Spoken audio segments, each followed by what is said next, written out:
I met Lydia in college. Well, when she was in college. I was just a townie trying to be a rebound regret for a desperate college girl. She found the revenge against her ex she wanted, and I found the one-night stand I did. One night turned into two. Then a week. Then she moved into my apartment. She was funny, smart, and that gorgeous red hair made me want to do things to her. But like all redheads, Lydia had a temper. A broken plate or a dent in the wall whenever there was a difficult assignment. I can't say I was much better. A line was crossed one day when we got into some stupid fight about my drinking and she chucked a ceramic plate at my head. I don't remember much after the concussion, but when I got out, all of her stuff was gone and there was a Dear John letter on the kitchen counter.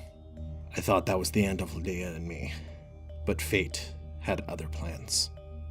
I moved to California some years later, and there was Lydia dancing in the Peppermint Rhino. Despite our history, we entangled ourselves in each other's lives again. There were more arguments and more holes in our dingy apartment walls. This time, it ended with her having a broken collarbone courtesy of a wrench I was using to fix the sink. I left that time. I didn't leave a note. I moved to Omaha with my cousin, and I found work at a call center for some major credit card company. After about a year, I was comfortable at my desk and no longer worried about revenge-fueled redheads from my past. Lydia called about some fraudulent charges. She recognized my voice in seconds. Turns out, she wasn't mad at me about the collarbone. Apparently, it was a fair trade for the concussion, or at least that's what she said. She gave me her phone number, and we started talking some more.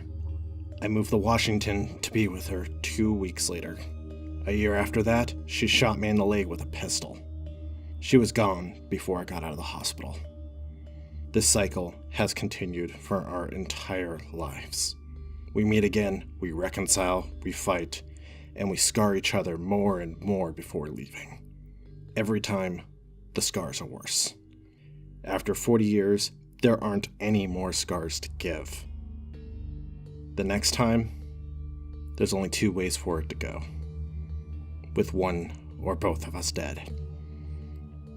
You see that redhead in the booth over there? The one with the missing right hand? That's Lydia. She's been looking at me for the past hour. I know we've both been fighting, going over and talking to each other. But like two orbiting black holes, we will talk. We will reconcile. We will fall in love again. And finally, this cycle of violence will end.